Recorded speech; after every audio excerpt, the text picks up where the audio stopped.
Okay, come on. Thank you. Welcome back to Attack on Titan Anime Review, episode number 23. Excuse me. This is reviewing the 55th episode of the anime, Midnight Sun, which covers chapters 83 and 84. Yeah, with this episode, there's only six chapters left to adapt. Yep, this one is kind of... With this particular episode, it's kind of the loose start of the wrap up this particular arc. Yeah, we have pick out where last week's episode left off with, well, Eren with Barnet and Armin's, well, body, though he's later able to be breathing somewhat, despite the fact he looks like he's burned to a crisp. And of course, as we said last week, the Handra's alive, and somehow they managed to somehow off screen take Reiner into custody. Somehow they chopped off his limbs. Well, they kind of blew him off anyways. And apparently they blindfolded him and they almost nearly slit the guy's throat. Yep. And he's trying to get this particular, like, this container. And he's asked, like, what is in this container? Suicide pill? A bomb? He's like, no, it's a letter from Ymir to Krista. Of course, he does not know Krista is Astoria Ross. He does not know. I don't think as far as I know, he never finds his factoid about Historia. Yeah, that Krista Lenz is in fact Historia Ross. Yeah, he never finds out about this. This letter from Ymir, it's the first time Ymir has been mentioned this entire season. Because last time she was seen was at the end of season 2. Yeah, it's revealed what happened to her later on, that she got killed off screen. Yeah, which I've heard the writer has actually since regretted doing that. Yeah, that's one death he's actually regretted doing. Though I don't know if he regrets killing off Sasha in the current arc. Yeah. Yeah, she's actually in the episode. And she's, well, Connie is giving her piggyback ride. It's hinted at somewhat vaguely through the whole series that Connie had feelings for Sasha. Never went anywhere at all because Connie doesn't get much development. Sasha, basically her popularity came from the anime, not from the manga per se, but because of the anime, because she's so popular in the anime. People love her so much so that she's featured a lot more. Heck, even in stuff she's not featured in at all. Like, there was an example of this in, I believe it was season 1 or 2, where she's taken out a Titan at her home village. And after that particular scene, she's never seen again to the start of the previous arc. She's gone for a long period of time.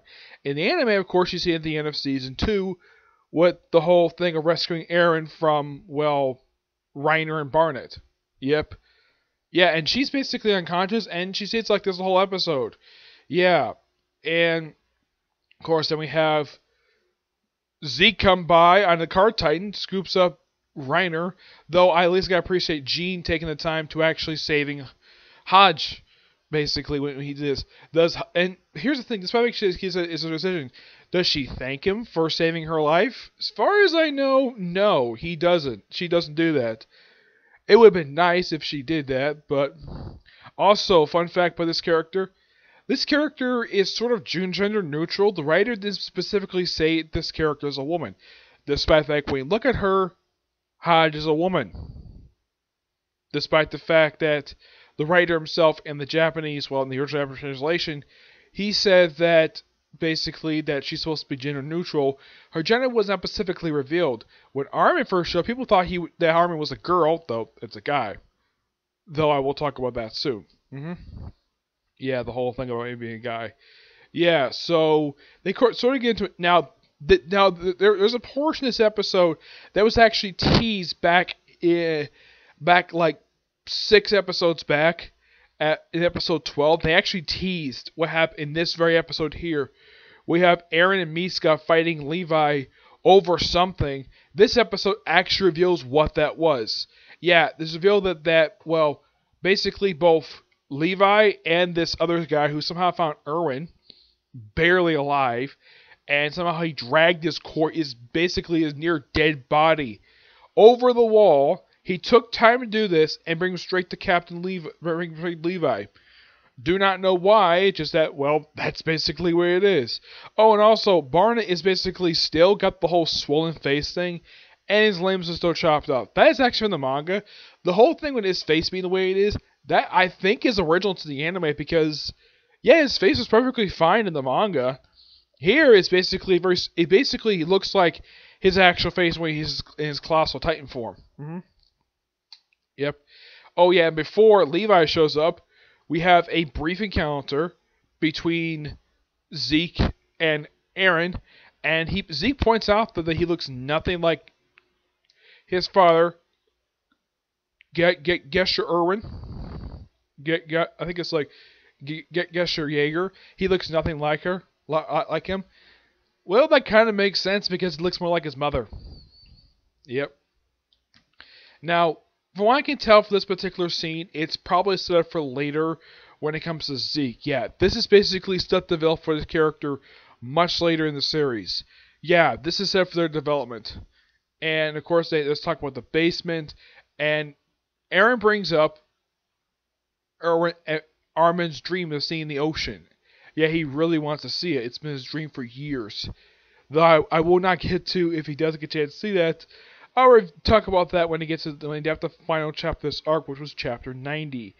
Yeah, and this arc is actually pretty long. It's only 20 chapters, though. When they were technically started this arc already, thanks to, of course, the last couple, when this arc first started, they only have about 18 chapters because they technically already started with the episode night before, and they had the first 2 chapters of this arc. This episode basically is getting close to the end. And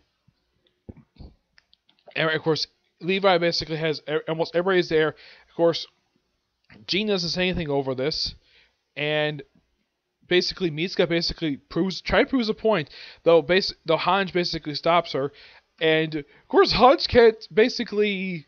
Now Mitsuka in this moment nearly breaks Hange's hand. Yeah, he nearly breaks her hand because she's got Amazonian strength. Though this will come back to bite her later. Yep. Later on. Yeah. So, they're dragged away. And the Levi's position, he's about to give Eren the injection. Of course, Eren just slaps it away. It's like, don't let this come from his hand. Of course, Mary's like, no, I do not want that. Give it to Armin. And of course, Levi's like, okay, fine, I'll give it to Armin. Despite the fact, yes, like, both Levi and this other guy, I don't remember this guy's name, they both point out that they need Eren's leadership and experience. But they point out, though, very, very well that Armin was basically a strategy success at the Battle of Trouse, finding out Anne's identity, moving at night. Yeah, those are really good examples. And Eren had nothing. Eren's basically acting on Armin's advice, because Armin is a genius at strategy. He's not good at leadership per se, but he's a genius at strategy. So, my guess is Eren must have seen that, and he really wanted Levi to give it to basically, well, Armin. So off screen, we don't see the injection happen.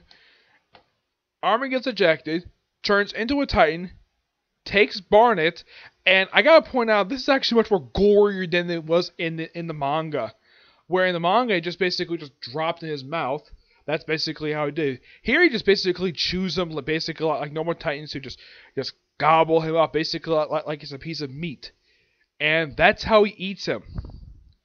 And then he turns back to normal, and, well, this is also something I gotta point out, though. Now, in the manga, at one point, they show off Levi's six-pack that he has. So far this season, we've seen Eren show off a six-pack, and now Armin show off a six-pack as well. Now, it's revealed in the OVA that Mitsuka's got one too. Yeah, she's got a six-pack as well, but that was shown in the OVA. That's never shown in the regular season. Nope, never has. And of course, we have Eren, who's still got the tight marks on his face.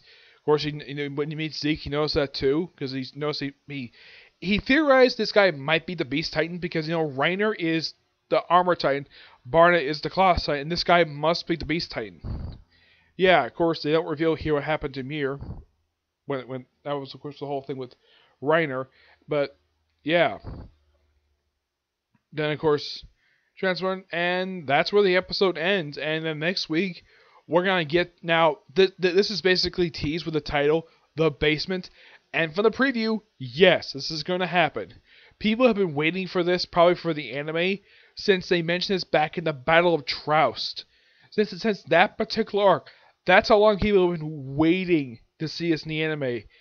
What is in the basement? People have been waiting.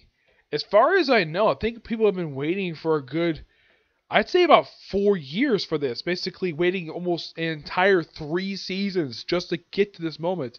And we're finally going to get to it. Now, I know what's in that basement. I know it because I read the manga. But I'm not going to spoil it here. I will spoil it next week. Okay? So, good episode. Though, I know that the season basically was criticized for censoring. I don't think that's the case for this particular episode. Oh, no. Yeah. Like, the gores that they're showing here. Yeah, I haven't seen it since season 2.